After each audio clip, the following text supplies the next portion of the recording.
বাংলাদেশে গত 18 মাসে মানে 2024-এর জুলাই আগস্টের পর থেকে কেন এখন পর্যন্ত রাজনৈতিক স্থিতিশীলতা আরও নিশ্চিত করতে কিংবা আইন শৃঙ্খলা পরিস্থিতিকে নিয়ন্ত্রণে নিয়ে আসতে বাংলাদেশের সেনাবাহিনী আরও কার্যকর ভূমিকা রাখে নাই, সক্রিয় ভূমিকা রাখে নাই, এ নিয়ে যখন সিভিলিয়ানদের মধ্যে মানে আমাদের মতো অসামরিক বেসামরিক মানুষজনের মধ্যে নানা জল্পনা আছে, রাজনৈতিক অনিশ্চয়তার মুখে, অন্তর্বর্তীকালীন সরকারের নানা ব্যর্থতার মুখে কেনই বা সেনাপ্রধান ওয়াকারুজ্জামান জরুরি অবস্থা জারি করে ফেলেন নাই,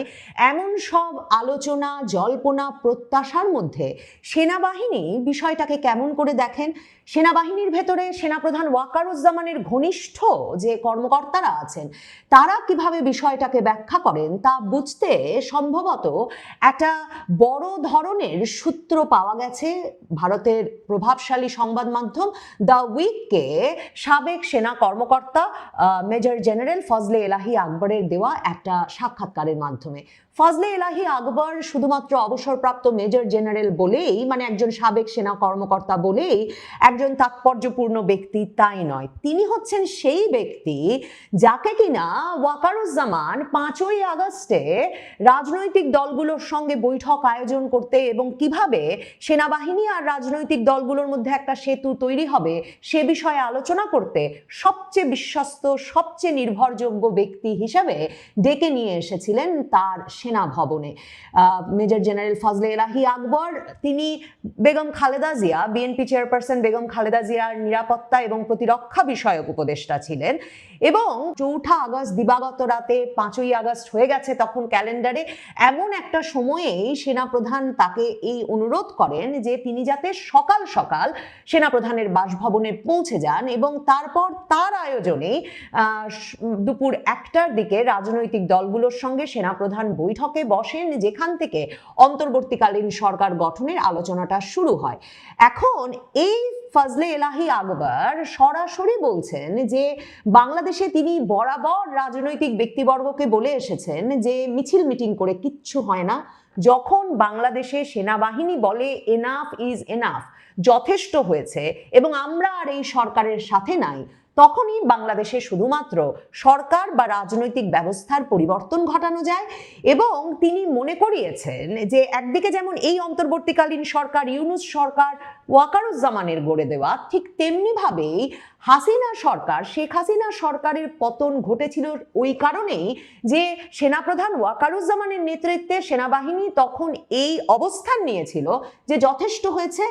আর শেখ হাসিনা সরকারের নির্দেশ তারা মানবেন না কিংবা শেখ হাসিনা সরকারের সাথে আর তারা নাই। কাজেই এই সরকার যে এখন চলছে সেটা তো সেনাপ্রধান ওয়াকারুজ্জামানেরই সরকার। কাজেই এই যে সিভিলিয়ান মানুষ আমরা ভাবতে থাকি যে কেন সেনাপ্রধান ওয়াকারুজ্জামান নিয়ন্ত্রণ নিচ্ছেন না, কেন তিনি তার এক ধরনের নিয়ন্ত্রণ আরো বেশি মাত্রায় প্রতিষ্ঠা করছেন না, আইন শৃঙ্খলা পরিস্থিতিকে স্থিতিশীল করতে আরো প্রকাশ্যে ভূমিকা রাখছেন না, এরও উত্তর পাওয়া যায় মেজর জেনারেল ফজলে এলাহি আকবরের উত্তরে। তিনি এই দ্য উইকের সঙ্গে সাক্ষাৎকারে পরিষ্কার করে বলেছেন যে এই মুহূর্তে আসলে একটা নির্বাচনের দিকে যাওয়া ছাড়া সেনাবাহিনীরও আর কোনো উপায় নাই, সেনাবাহিনী কিংবা সেনাবাহিনীর গড়ে দেওয়া অন্তর্বর্তীকালীন সরকারের। কারণ মনে রাখতে হবে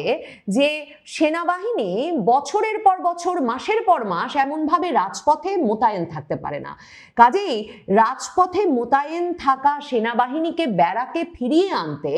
এখন একটা নির্বাচন প্রয়োজনীয় হয়ে পড়েছে, এই ট্রানজিশনটার প্রয়োজন, যার মাধ্যমে তিনি পরিষ্কার করেছেন যে এখন সেনাবাহিনী রাজপথে, এখন সেনাবাহিনী নিয়ন্ত্রণে এবং এই নির্বাচনের মাধ্যমে সেনাবাহিনী ব্যারাকে ফিরে যেতে চায়। কিন্তু সাবেক এই সেনা কর্মকর্তা এটাও মনে করিয়েছেন যে সেনাবাহিনীকে অরাজনৈতিক মনে করা হলেও বাংলাদেশে এর একটা এমন রাজনৈতিক ইতিহাস আছে যে যে কোনো ক্রাইসিসে মানে যে কোনো জটিল পরিস্থিতিতে সংকটকালে সহিংসতার আশঙ্কার মধ্যে বারবারই সেনাবাহিনী কোনো ভূমিকা রাখবে সেটা মনে করা হয়। দেখেন, এখন যখন নির্বাচন আসছে, নির্বাচনটা হলে কি হবে, কি ধরনের সরকার গঠিত হবে, সত্যি কি মসৃণভাবে ক্ষমতা হস্তান্তর হবে কিনা, মানে অন্তর্বর্তীকালীন সরকার কি ক্ষমতা ছেড়ে দিয়ে যাবে, জামায়াতে ইসলামী ক্ষমতায় আসবে না বিএনপি ক্ষমতায় আসবে, জামায়াতে ইসলামী ক্ষমতায় আসলে বাংলাদেশের শাসন ব্যবস্থার একটা বড় ধরনের পরিবর্তন আসবে, নাকি বিএনপি জামায়াতে ইসলামী এনসিপি মিলে একটা সরকার গঠিত হবে, এই প্রশ্নগুলো নিয়ে যখন নানা রকম শঙ্কা আছে, তারপর নির্বাচনের দিন যদি পরিস্থিতি ভীষণ সহিংস হয়ে ওঠে তখন কি হবে, এগুলো নিয়ে যখন প্রশ্ন আছে, তখন ক্যান্টনমেন্টে আলোচনাটা কি, তখন সামরিক বাহিনীর ভেতরে কি জল্পনা চলছে, সেনাবাহিনীর কর্মকর্তারা বিষয়টাকে কিভাবে দেখছেন। সেনা কর্মকর্তা মেজর জেনারেল অবসরপ্রাপ্ত ফজলে এলাহি আকবর পরিষ্কারভাবেই বলেছেন, রাজনৈতিক নেতারা যদি ব্যর্থ হন, এই নির্বাচনে ফলাফলে যদি রাজনৈতিক নেতারা সত্যিকারের পরিবর্তন আনতে না পারেন, মানে নির্বাচন যদি ভেস্তে যায়, তাহলে সামরিক বাহিনী এসে আবার জনগণের পাশে দাঁড়াবে। তো বাংলাদেশে তিনি বলেছেন ঐতিহাসিকভাবেই সেটা ঘটেছে। বাংলাদেশের ইতিহাস বিবেচনা করলে দেখবেন, এই যে জনগণের পাশে এসে দাঁড়ানো, মানে সিপাহী জনতার বিপ্লব হয়ে যাওয়া, সিপাহী জনতার ঐক্য হয়ে যাওয়া, এমনিতে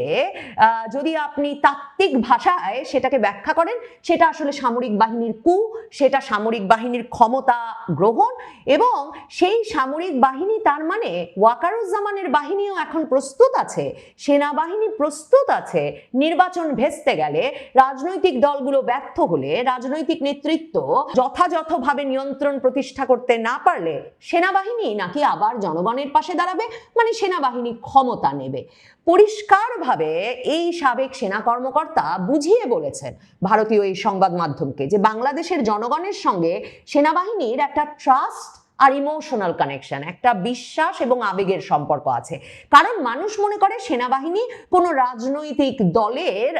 নয়, মানে রাজনৈতিক নয়, এটা একটা অ্যাপলিটিক্যাল অরাজনৈতিক সংগঠন, কিন্তু সবসময় এর কাছে প্রত্যাশা করে যে রাজনীতির সংকটের মধ্যে এসে এই প্রতিষ্ঠান সবচেয়ে গুরুত্বপূর্ণ ভূমিকা রাখবে। এবং মেজর জেনারেল আকবর মনে করিয়েছেন যে 2024-এর আগস্টে সেনাবাহিনী সবচেয়ে গুরুত্বপূর্ণ ভূমিকাটি গ্রহণ করেছে, এবং তিনি এটা মনে করাচ্ছেন, সবচেয়ে সিগনিফিকেন্ট মনে হয়েছে আমার, তাৎপর্যপূর্ণ মনে হয়েছে আমার, যে এই নির্বাচনের পরে যে সরকার গঠিত হবে সে সরকারকে বিরাজনীতিকরণ করতে হবে বাংলাদেশের সকল প্রতিষ্ঠানকে। মানে সেনা কর্মকর্তা নিজেই স্বীকার করছেন যে যদিও বা সেনাবাহিনীকে অ্যাপলিটিক্যাল ভাবা হয়, কিন্তু সেনাবাহিনী বাংলাদেশে সবসময় রাজনৈতিক ভূমিকা পালন করেছে, কিন্তু এই মিলিটারি অফিসার আবার নিজে বলছেন যে মিলিটারির প্রত্যাশা হচ্ছে যে যে রাজনৈতিক সরকার বাংলাদেশে ক্ষমতা নেবে তারা বাংলাদেশের সকল প্রতিষ্ঠানকে, বিচার বিভাগ সহ পুলিশ সহ সকল প্রতিষ্ঠানকে বিরাজনীতিকরণকে তার সবচেয়ে অগ্রাধিকার হিসেবে গ্রহণ করে বাংলাদেশে দায়িত্ব পালন করবে, এবং না হলেই সেনাবাহিনী আবার এসে জনগণের পাশে দাঁড়াবে। কারণ এই সাবেক সেনা কর্মকর্তা বলছেন যে তারা মনে করেন যে তরুণরা অধৈর্য হয়ে উঠেছেন, বাংলাদেশের তরুণরা পরিবর্তন চান, বাংলাদেশের তরুণরা বিরাজনীতিকরণ চান। তো এখন বাংলাদেশের তরুণরা বিরাজনীতিকরণ চান, নাকি 2007 সালের 1/11 সরকার থেকেই আমরা যেটা দেখছি যে আসলে যখনই সেনাবাহিনীর কর্তৃত্বে সেনা নিয়ন্ত্রিত অন্তর্বর্তীকালীন সরকার, মানে এই ইউনূস সরকারের মতো বা সেনাবাহিনী সমর্থিত অন্তর্বর্তীকালীন সরকার, কিংবা 1/11 সরকারটা যেমন ছিল সেনা নিয়ন্ত্রিত তত্ত্বাবধায়ক সরকার ছিল, এরা বারবার এই বিরাজনীতিকরণের কথা বলেন। তারা বাংলাদেশের সকল মানে প্রতিষ্ঠান নষ্ট হয়ে গেছে রাজনীতির কারণে, এবং রাজনৈতিক প্রভাব মুক্ত করতে বলেন এরা বাংলাদেশের সকল প্রতিষ্ঠানকে। এমনিতে শুনলে ব্যাপারটাকে মনে হবে খুবই ন্যায়সঙ্গত দাবি, মানে এটা তো আপনার আমারও দাবি যে কেন রাজনৈতিক প্রভাবের মধ্যে থাকবে বাংলাদেশের সকল প্রতিষ্ঠান, কিন্তু সেনাবাহিনী যেই প্রতিষ্ঠানটির সবচেয়ে বেশি রাজনীতির ঊর্ধ্বে থাকার কথা, বাংলাদেশে এই সাবেক বর্তমান সেনা কর্মকর্তারা পুরো মিলিটারি এস্টাবলিশমেন্ট বিশ্বাস করেন যে বাংলাদেশের যে কোনো রাজনৈতিক সংকটে তারাই সবচেয়ে গুরুত্বপূর্ণ ভূমিকা রাখতে পারেন, রেখেছেন, আগামীতেও রাখবেন, বর্তমানেও রাখছেন। এই পরিস্থিতিতে মানে এই সাক্ষাৎকারটি পড়লে তারপর যখন মনে করবেন যে এখন বাংলাদেশে 12 তারিখ যখন নির্বাচনটি আসছে, তখন বাংলাদেশে 1 লক্ষ সেনা সদস্য দায়িত্বে মোতায়েন করেছেন সেনাপ্রধান ওয়াকারুজ্জামান। ইতিহাসে 1,00,000 সেনা সদস্যের, বিমান বাহিনী এবং নৌবাহিনীরও কয়েক হাজার করে সদস্য আছেন, কিন্তু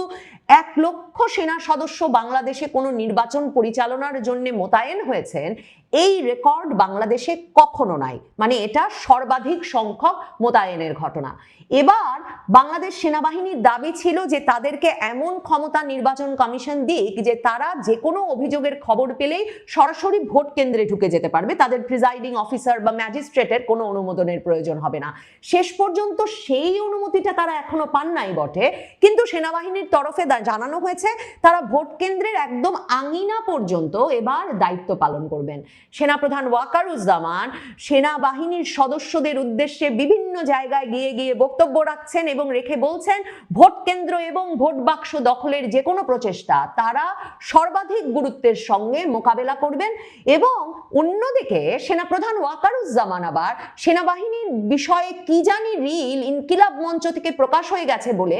এক মোবাইল জার্নালিজম ভিত্তিক সংবাদ মাধ্যম বাংলাদেশ টাইমস অফিসে সেনা সদস্যদের পাঠিয়ে 21 জন সাংবাদিককে এক রাতে তুলে নিয়ে এসেছিলেন সেনাবাহিনীর ক্যাম্পে। এই পুরো পরিস্থিতিটা যদি ভাবেন তাহলে বুঝতে বাকি থাকে না সেনাপ্রধান ওয়াকারুজ্জামান নির্বাচনের আগে মনে করাতে চেয়েছেন যে তারাই ক্ষমতায় আছেন। মানে পুরো মডেলটাই প্রকৃতপক্ষেই পাকিস্তানের মডেলে পরিণত হচ্ছে বাংলাদেশ সেনাবাহিনীর জন্য, যারা নিজেরাই রাজনৈতিক পক্ষ তৈরি করছে। মনে রাখবেন 5ই আগস্ট জামায়াতে ইসলামীর আমির, হেফাজতে ইসলামের নেতা মামুনুল হক এরা সেনা সদরে এসে বাংলাদেশের প্রধানতম নেতায় পরিণত হলেন। মনে রাখবেন বাংলাদেশে এই ছাত্র নেতারা যে মন্ত্রী পরিষদে ঢুকবেন, পরবর্তীতে রাজনৈতিক দল গঠন করবেন, এই পুরো প্রক্রিয়াটাই 5ই আগস্টে অন্তর্বর্তীকালীন সরকার গঠনের আলোচনা থেকে ঠিক হয়েছে। কাজেই ঠিক পাকিস্তান মডেলেই সেনাবাহিনী সম্ভবত এই পথেই হাঁটছে বাংলাদেশে, যে যখন যেমন সরকার তারা চাইবে তারা বসাবে, যখন যেমন নির্বাচন তারা চাইবে তারা সেটা করাবে, এবং যখন সেই নির্বাচনে নির্বাচিত পক্ষগুলো ক্ষমতায় অধিষ্ঠিত হতে ব্যর্থ হবে, নিয়ন্ত্রণ প্রতিষ্ঠায় ব্যর্থ হবে, কিংবা সেনাবাহিনীর দেখানো পথে চলতে পারবে না, তখনই তারা আবার জনগণের পাশে দাঁড়াতে বেরিয়ে আসবে রাজপথে। যেমনটা মেজর জেনারেল ফজলে এলাহি আকবর বলেছেন, যদি বাংলাদেশে নির্বাচিত নেতৃবৃন্দ আবারও ব্যর্থ হন তাহলে আবার। দর্শক, সম্পূর্ণ ভিডিওটি দেখলেন, আশা করি বিষয়টি বুঝতে পেরেছেন। এ নিয়ে আপনার গুরুত্বপূর্ণ মন্তব্যটি অবশ্যই কমেন্ট বক্সে জানিয়ে দিবেন। ধন্যবাদ।